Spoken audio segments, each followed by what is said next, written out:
Hello बच्चों, let's see this question and here this question says RTI stand for. Question आपसे बोल रहा है कि आरटीआई क्या क्या मतलब होता है, किस इसका क्या तात्पर्य है आरटीआई का। देखिए, RTI stand for right to information. Right to information, right.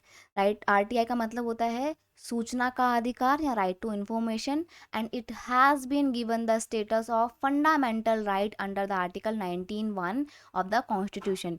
Article 19(1) जो है उसके तहत आरटीआई को एक फंडामेंटल राइट बनाया गया है, यानी कि आप किसी भी व्यक्ति के बारे में, किसी भी गवर्नमेंट इंस्टीट्यूशन के बारे में, अगर कोई भी करप्शन हुआ है तो उसके बारे में, सिटीजन्स के राइट वायलेशन के रिगार्डिंग कोई भी इन्फॉर्मेशन अगर आपको चाहिए तो आप आरटीआई लगा के वो इन्फॉर्मेशन प्राप्त कर सकते हो। ये आपका फंडामेंटल राइट है।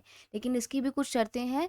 कोई कोई ऐसे इंस्टीट्यूशन होते हैं, जैसे देश का हमारा एक जो खुफिया एजेंसी है रॉ, यानी कि एक सीक्रेट एजेंसी रॉ जो कि देश की है, उसके रिगार्डिंग अगर आपको आरटीआई लगा के कोई इन्फॉर्मेशन लेनी है तो आप उसके प्लान के बारे में कोई भी इन्फॉर्मेशन नहीं प्राप्त कर सकते हो। हाँ, अगर रॉ से रिलेटेड कोई करप्शन केस है या कोई सिविल राइट से रिलेटेड कोई बात है तो आप उसकी जानकारी ले सकते हो। लेकिन रॉ के अंदर क्या चल रहा है, क्या क्या काम चल रहे हैं, क्या प्लानिंग वो कर रहे हैं, आप उसकी जानकारी नहीं ले सकते हो, क्योंकि वो एक सीक्रेट एजेंसी है हमारे देश की। ठीक है।